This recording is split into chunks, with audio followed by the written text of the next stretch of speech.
Good day everyone, so we are the group 6 and today we will be discussing two important parts of speech that help us create clear and meaningful sentences, the articles and prepositions.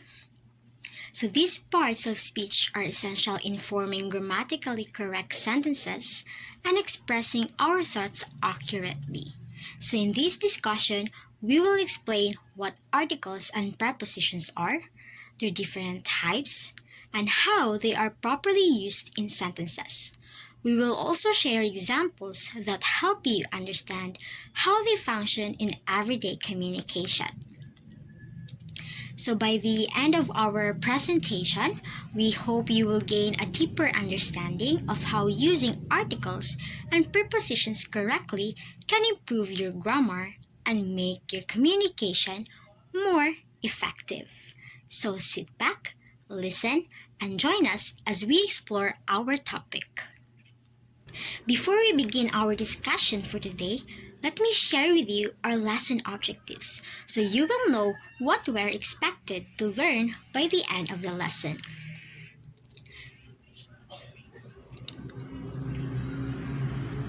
So by the end of the lesson, you will be able to, first, identify and differentiate the types of articles, namely definite and indefinite, as well as the types of prepositions such as those of time, place, and direction.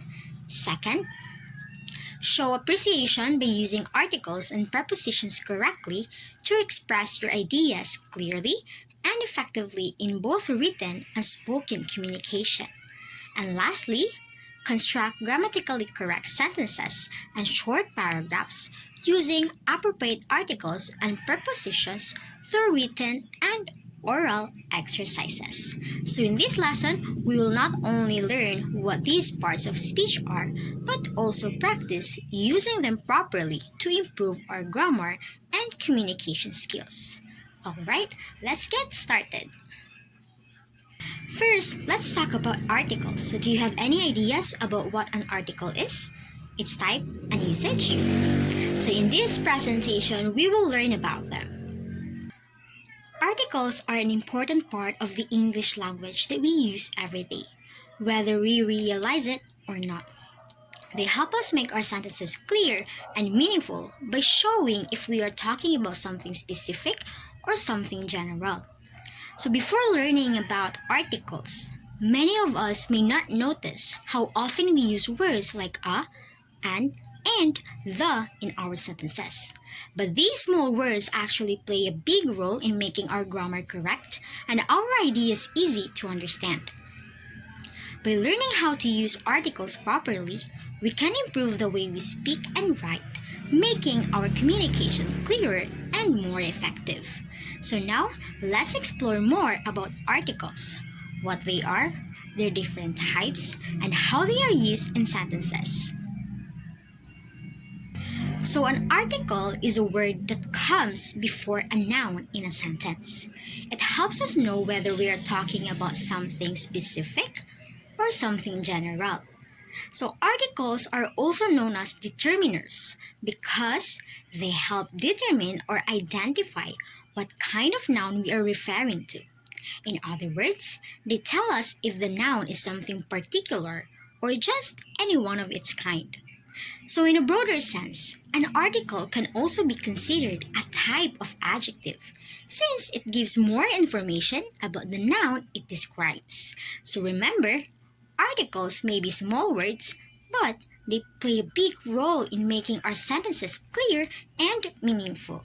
So now that we know what an article is, let's move on and discuss its two main types.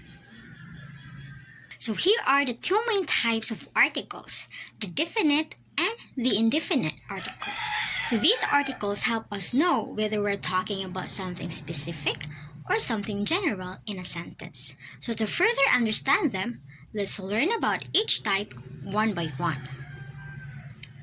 So as you can see here, we have three articles, namely a, an, and the. So the indefinite articles here are a and an. So we use this when we're talking about something general, while the other type is definite article, which is the. So we use the when we are referring to something specific or already known to the speaker and the listener. So to understand it further, let's discuss it even more. So now let's talk about the definite article, which is the word the. So the word the is used to refer to a specific person, place, or thing, which is something that both the speaker and listener already know or have talked about before. So it helps us point out that we are referring to a particular thing and not just one of its kind. So for example, if I say, I saw a dog, so I could be talking about any dog. But if I say, I saw the dog, it means there's a specific dog that I have in mind, and the listener probably knows which one I'm talking about. Okay, another important thing to remember is that the can be used with singular nouns, plural nouns, and even uncountable nouns. So let's take a look at some examples to further understand it. So here are some of the examples. So first we have, I spoke to the teacher after class. So the is used before teacher because we are referring to a specific one. Next, students prepared the project for submission. So here, the shows that it's a particular project the teacher assigned. And lastly, she drank the water that was on the table. So water here is uncountable, but since it refers to a particular water, we use the word or article the. So to sum it up, we use the when we're referring to something specific, known, or unique. So it helps us make our sentences clearer and more precise by showing exactly what or who we are talking about. So now that we understand how the is used, let's move on to the next type, which is the indefinite articles. Now that we are done discussing the definite article, let's move on to the indefinite articles, which are a and an.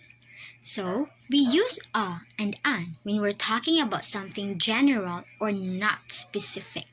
So these articles are used when we mention a noun for the very first time or when we refer to anyone from a group of things. Okay, so for example, if I say, I saw a cat, so it means I saw any cat, not a specific one.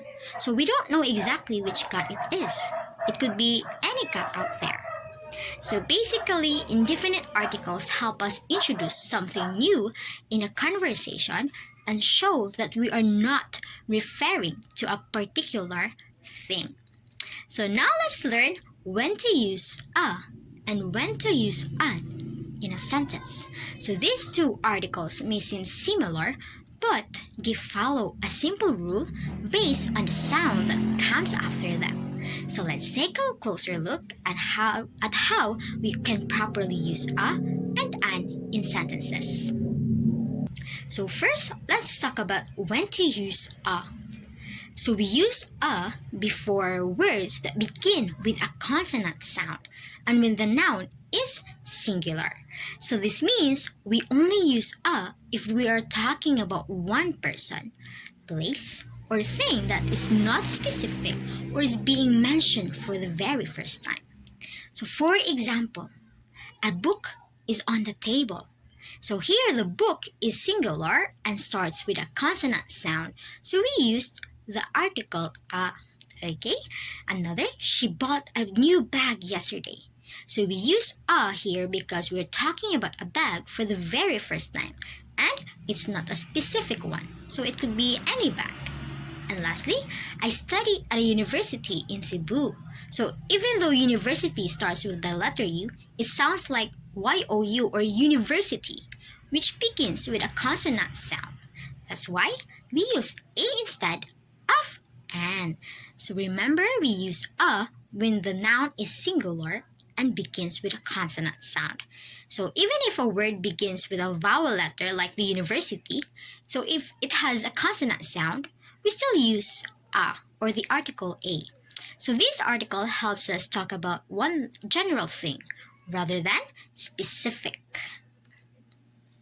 So now let's talk about when to use the article an. So we use an before words that begin with a vowel sound and when the noun is singular. So this means we are referring to one person, place, or thing that starts with a vowel sound and is not specific. So here are some examples. So for the first one, an apple a day keeps the doctor away. So the word here, apple, is singular and begins with a vowel sound. So we use an because we are not talking about a one specific apple, but any apple in general. Next, they rented an apartment near the city. So the word apartment here is singular as well and starts with a vowel sound. So we use the article an because we don't know which apartment they rented. So it could be any apartment at all. So lastly, my mother cooked an egg for breakfast. So again, the word egg is also singular and begins with a vowel sound. So we use the article an because it doesn't refer to a specific egg, just any egg she chose to cook. So remember, we use an when the noun is singular, starts with a vowel sound, and refers to something general and not specific. So those are the different types of articles. But I have a question. So here's my question. Is it possible not to use articles at all? Yes, it is possible not to use any article at all. And this is called the zero article. So the zero article means we don't use any article like a, an, or the before a noun. So this happens when we talk about things in general, use plural or uncountable nouns, or mention names of people, countries, and languages. So to further understand zero article, let's talk about when to use it and have some examples. First, we use the zero article when talking about things in general. For example, dogs are loyal animals. So here, we are not talking about specific dogs, but dogs in general. Second, we use it with plural nouns. So like in teachers work hard. So here, we're referring to teachers as a group, not one specific teacher. Third, we use it with uncountable nouns such as in water is essential for life. So water here cannot be counted. So we don't need an article before it. Okay? So next, we use it with proper nouns like names of people, countries, or languages. So for instance, Maria lives in Japan. So we don't say the Maria or the Japan because proper nouns are already specific. Okay? Lastly, so we use the zero article before meals, days, months, and seasons. So for example, we eat breakfast at 8 a.m. or summer is my favorite season. So we don't need an article in these cases because they refer to general time or routine concepts. Okay, so do you now understand? Great job! So to sum it up, understanding articles is a very important part of learning English. So they may be short words, but they play a big role in making our sentences clear and meaningful. So knowing when to use a and the or when not to use any article at all helps us express our ideas correctly and naturally. So by using articles properly, we can make our writing and speaking more accurate, smooth, and easy to understand. So that's it for my part. Thank you so much for listening. Now, I'll be giving the floor to the next reporter, Fiona May Valencia, to discuss the next lesson. Good day everyone, I am Teacher Fiona and I will discuss the topic on prepositions.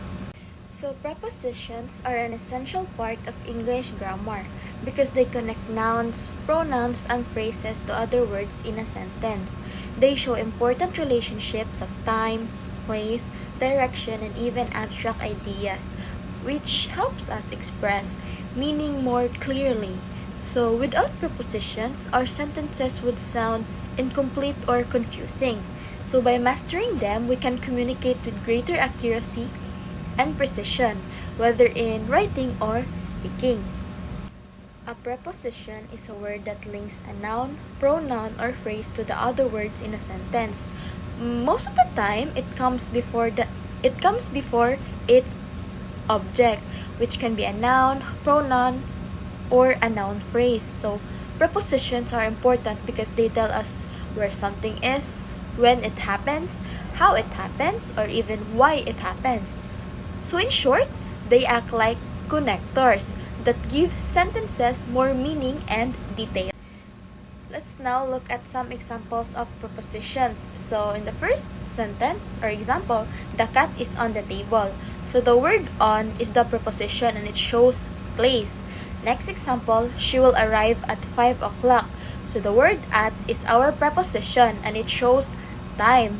And the last example, he came from Japan. So the word from is our preposition and it shows origin. So this short word may seem simple, but they give us clear details about where, when, and from where something happens.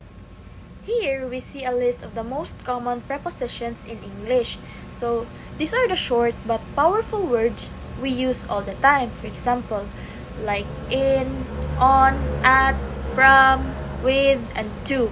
So having this list is helpful because it reminds us of the words that often connect ideas in our sentences. So the more familiar we are with them, the easier it becomes to recognize and use prepositions correctly in both speaking and writing.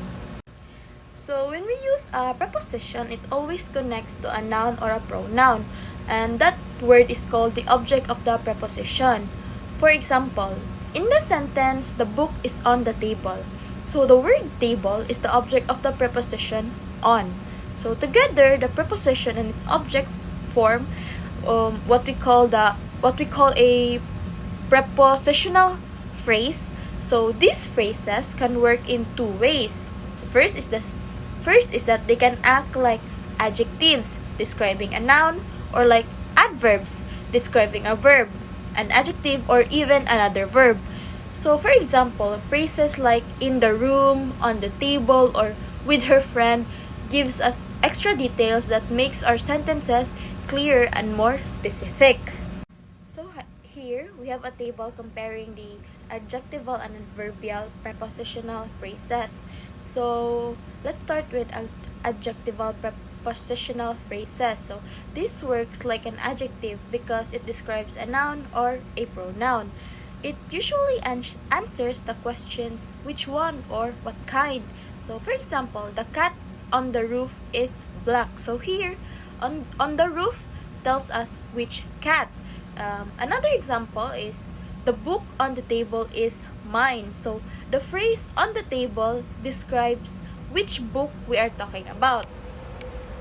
So let's go now to the adverbial prepositional phrases. So this phrase works like an adverb because it describes a verb, an adjective, or even another adverb. So it usually answers the question where, when, how, or why.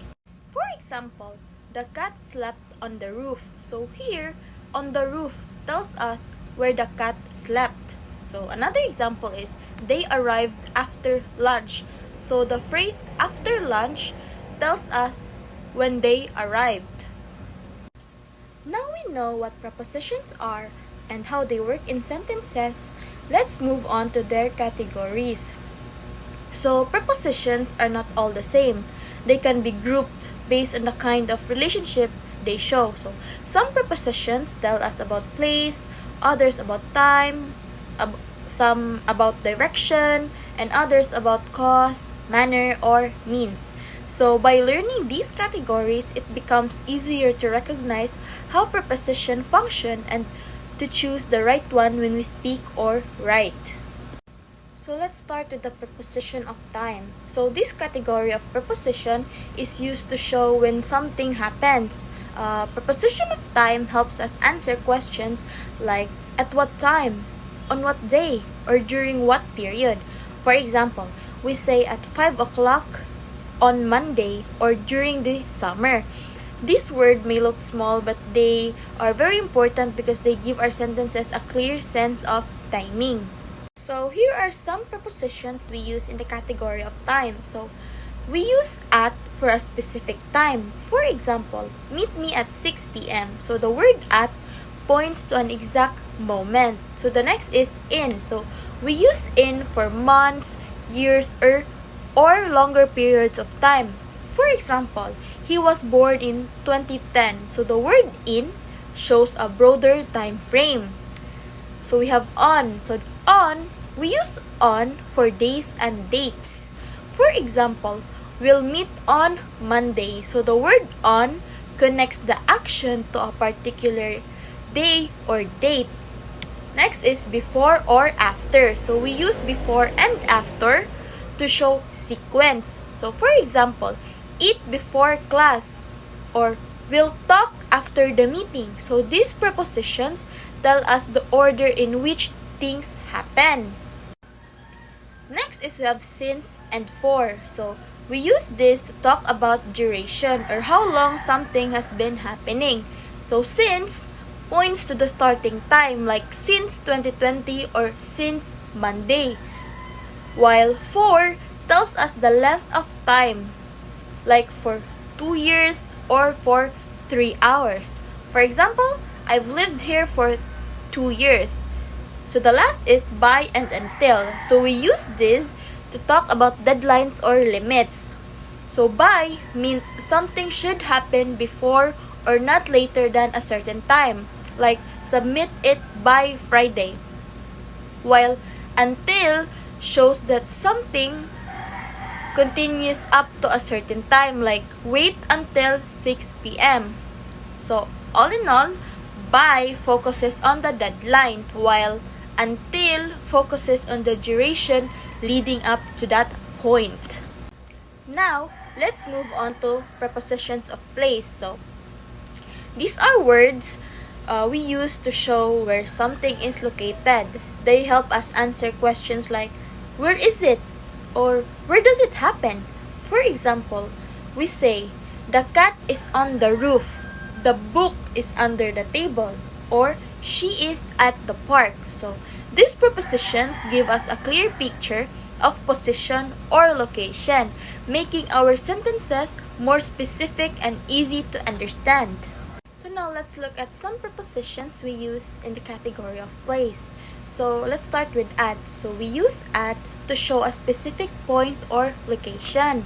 For example, she's at the door. So the word at points to an exact spot. Next is in. So we use in for an enclosed space. For example, he's in the car. So the word in tells us that something is inside or surrounded by something else. Next is on. So we use on for a surface. For example, the book is on the table. So the word on shows that something is resting on top of another surface. So next is between. So we use between when something is in the middle of two things. For example, the ball is between the boxes. So the word between highlights its position in relation to two objects. Next, we have behind and in front of. So we use behind and in front of to show position. So for example, the school is behind the park. So this tells us that the school is at the back of the park. If we say the school is in front of the park, it means the school is facing or ahead of the park. So these prepositions help us describe the exact placement in relation to another object. So the last one is above and under. So we use above and under to show higher or lower position. For example, the lamp is above the table. So this means that the lamp is at a higher level than the table. So if we say the bag is under the chair, so it means that the bag is at a lower level, directly beneath the chair. So these prepositions make it easy to describe vertical relationships. So, prepositions of direction or movement are used when we want to show motion from one place to another. So, they answer questions like where to or which way. So, for example, we say into the room, onto the stage, across the street, toward the park, or through the tunnel. So, these prepositions don't just tell us location, so they show action, movement, or change of position. They help us describe not just where something is, but where it is going. Let's look at some prepositions used in this category. So the first one is to. So when we use to when showing movement toward a place or direction. For example, she walked to school. The word to points to the destination. So next is from. So we used from to show the point of origin or where something starts. For example, he came from Japan. So the word from tells us the starting place. Next is across. So we use across when something moves from one side to another. For example, they ran across the street. So the word across shows the movement over or through a space from one side to another. Next is through. So we use through when something moves inside and then out of a space. For example, the ball rolled through the tunnel. So the word through shows movement within an area and then out the other side. Next is into and out of. So we use into when something enters a place and out of when something leaves a place. For example, she jumped into the pool. So this shows movement going inside. So while she climbed out of the pool shows movement going outside. So the last one is along and around. So we use along when something follows a path, like they walked along the beach. So it shows movement in a straight or guided direction. While we use around when something moves in a circle or surrounding area. For example, the children ran around the park. So it shows movement that goes all the way around. So the next category is the prepositions of agency. So these are used to show who performs an action or what causes it. So they often answer the question by whom or by what means. For example, in the sentence, the book was written by Dr. Santos. So the preposition by tells us who did the action. So another example is the house was destroyed by the storm. So here the by shows the cause of the action. So these prepositions are especially common in passive sentences, where the focus is on the action or result rather than the doer. So now let's look at some prepositions used in this category. So let's start with by. So we use by to show the doer of the action, usually a person. So for example, the novel was written by Shakespeare. So in here, by tells us who performed the action. So this is very common in passive sentences, where the focus is the action or result rather than the person. So the next is with. So we use with to show the thing or instrument that causes the action. So for example, her heart was filled with joy. So in here, with tells us what caused the feeling. So another example is the cake was decorated with icing. So the word with points to the tool, material, or cause. So in this case, with points out to the icing. So it said that the cake was decorated with icing. So the with is our preposition which points to the tool or material that was used in decorating the cake, which was the icing. Good day everyone, I am Teacher Albert, and following Teacher Fiona's insightful discussion on the previous categories of prepositions, now let's move on to the prepositions of instrument or device. So these prepositions are critical because they show how an action is performed or what specific tool, equipment, or device is used to execute the action. Essentially, they expresses the means or mechanism behind the verb. So we focus on three prepositions here: by, with, and on. So the key to using them correctly is understanding the nature of the means. So the first one is by. So we use by to introduce a non-physical method, a system, or the general means of transportation. It describes the mechanism used, not the physical item held. So for example, we traveled by train. So we used by because the train represents the mean of transportation, not a tool we actively hold. So similarly, we say by email or by heart because these are non-physical methods or systems. So the second one is with.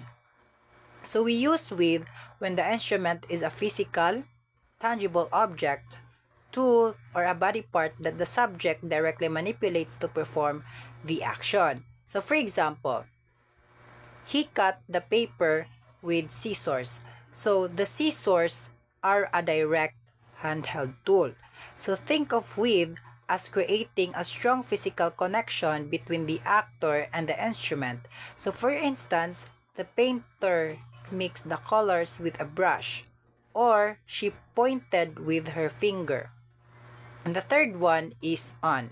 So on is reserved for technology, devices, or communication platforms, especially those involving a screen or a public medium. So for example, I saw it on TV, or he wrote on his laptop. So here, on signifies the device or medium acting as the platform or interface through which the information is received or the action is performed. So for us to remember, there are tips on how to use them. So used by for vehicles or methods, and used with for tools and instruments or the things you hold, and used on for machines, gadgets, or technology like platform. Moving on, we have the prepositions of reason or purpose. So these powerful words answer the fundamental question, why? So they connect an action to its underlying cause, motive, or goal. So common prepositions in this category are for, because of, and through. So for primarily shows the purpose or aim. So for example, she went to school for learning. So learning is the intended result or objective of the action, which is went to school. So the preposition for indicates purpose, and the purpose often comes after the preposition. And the second one is the because of. So it clearly indicates the cause or factor that led to an outcome. So example, the match was cancelled because of the rain. So because of functions as a compound preposition that connects the cancellation to its direct and undeniable cause, which is the rain. And the next is through. So shows the means, process, or reason that facilitated an outcome. So example, we succeeded through teamwork. So through implies a necessary condition or an active process, which is the teamwork that allowed the success to materialize. Next is on account of. So it is a more formal alternative for because of. So it implies the cause is an official or noteworthy factor. For example, on account of illness. And the last one is for from. So it can show the source or cause of a negative condition or state. So for example, he suffers from stress. So in essence, These prepositions are explanatory anchors that give depth to our sentences by clarifying the motive or trigger for the main action. Let's move on to the prepositions of connection. So these words are the linguistic threads that weave sentences together, showing relationships or associations between people, objects, or abstract ideas. So the three key connectors here is of, to, and with. So of, it is most commonly shows possession, belonging, or a part to whole relationship. So it often turns a noun into an adjective like descriptor. So for example, the Statue of Liberty is famous. So here, of connects the general noun statue to its specific characteristic or identifying part, which is the liberty. So it's a relationship of a definition. And the next one is to. So it shows a relationship of reaction, movement, or direction towards someone or something. So it often pairs with adjectives or nouns. So example, be kind to others. So the preposition to establishes the necessary target for the action or state, which is be kind. So other examples include devoted to, relevant to, or key to. And the last one is with. So it shows accompaniment, association, or inclusion. So it is the sense of togetherness. So example, she went with her friend. So this with connects the subject to her company, which is her friend, indicating they are together. So it is a relationship shared activity. So tip also to remember is use of for definition or belonging, and to for target or relevance, and with for accompaniment or togetherness. So next, we address preposition of or. So the three key connectors here is of, to, and with. So of, it is most commonly shows possession, belonging, or a part to whole relationship. So it often turns a noun into an adjective like descriptor. So for example, the Statue of Liberty is famous. So here, of connects the general noun statue to its specific characteristic or identifying part, which is the liberty. So it's a relationship of a definition. And the next one is to. So it shows a relationship of reaction, movement, or direction towards someone or something. So it often pairs with adjectives or nouns. So example, be kind to others.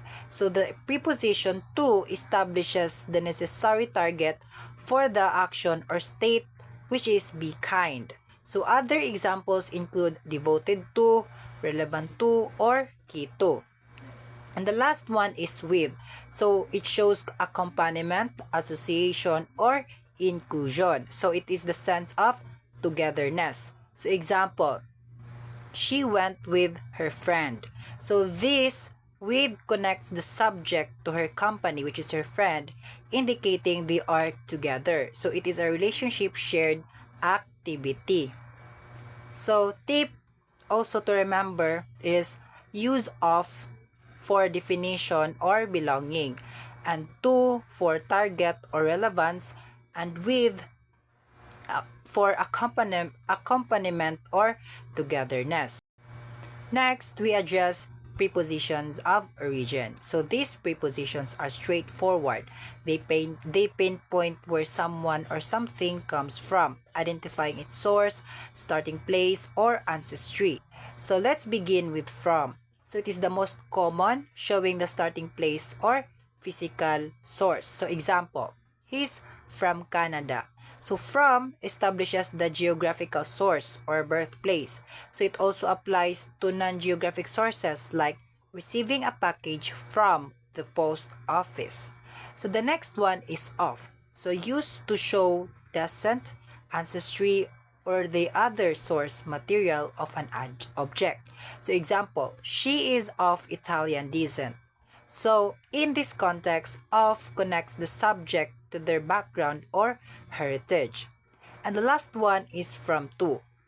So it is used as a paired preposition to show a range or transition from one point to another. So example, he moved from beginner to expert. So this clearly marks the starting point from beginner and the end point to expert of a change or progress. So these prepositions helps us be precise when describing beginnings, sources, and transitions, adding a layer or crucial background information. So now that we've covered different uses of prepositions, let's explore their forms or structures. So they are structurally classified into four kinds. So the first is simple prepositions, second compound prepositions, third participial preposition, fourth phrasal prepositions. So let's begin with simple prepositions. So simple prepositions are the one-word prepositions.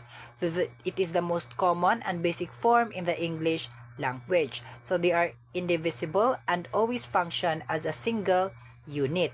So examples are by, for, in, at, with, on, of, to, and more. So let's look at the examples one by one.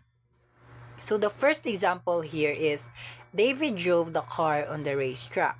So the preposition on shows place or location, meaning the car was driven along or over the surface of the racetrack. And the second example is Jonathan leaves for work at 8 a.m. every day. So this sentence has two simple prepositions, the word for and at. So the word for shows purpose or destination, where Jonathan leaves for work. And the word at shows time, the specific hour when he leaves. And the last example is Rachel brushes her hair with a special brush. So the preposition with shows the instrument or tool used to perform the action. So it tells us that Rachel used a brush to do the action of brushing.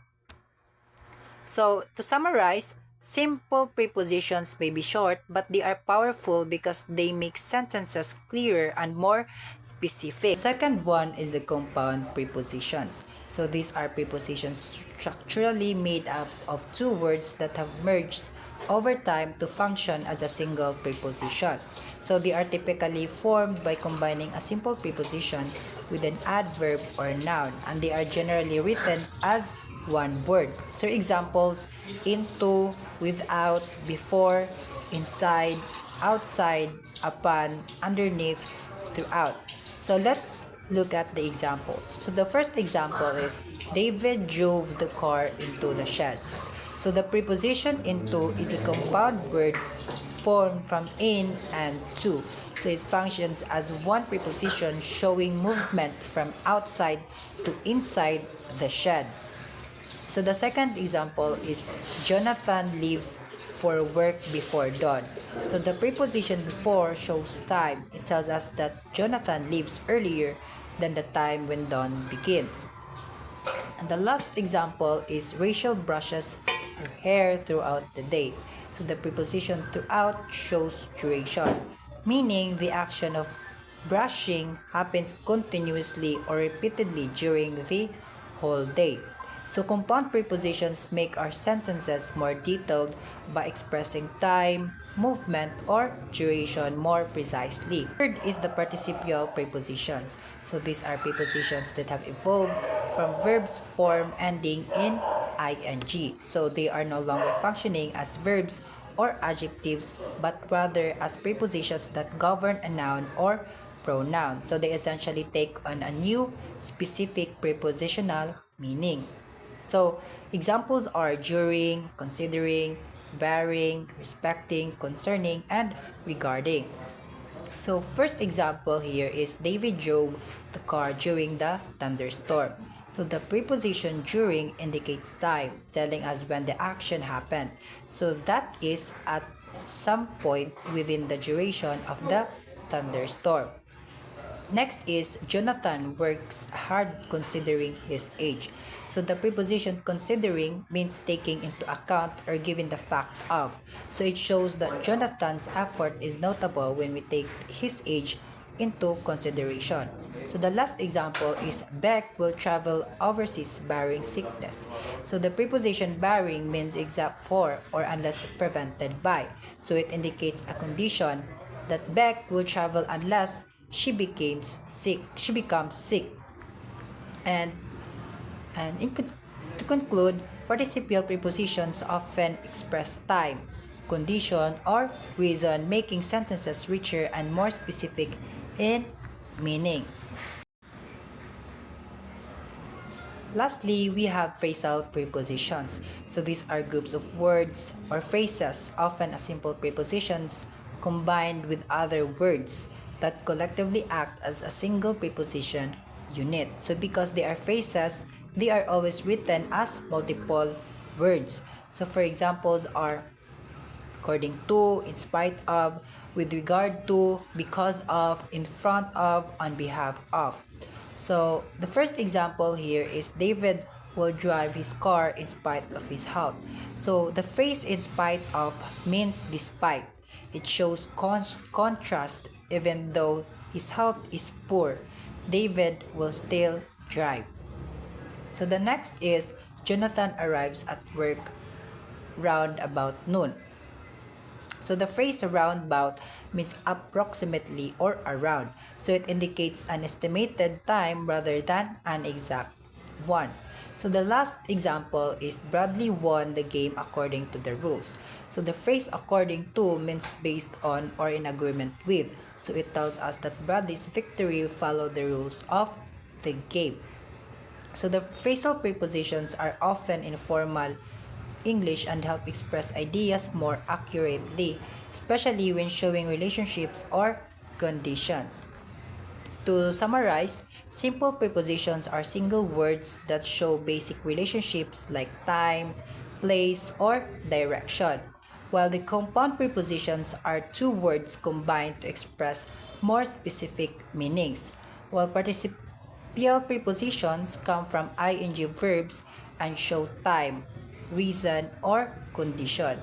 And the last one is phrasal prepositions are multi-word phrases that act as one preposition to show detailed relationships.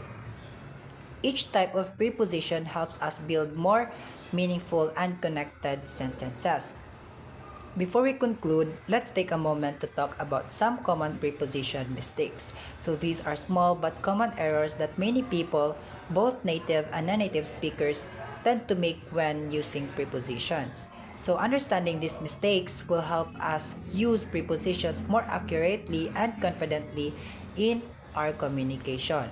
So the first common preposition mistake is using the wrong preposition. So this happens when we confuse phrasal verb, pairings, or idiomatic expressions. So for example is, I agree with your proposal.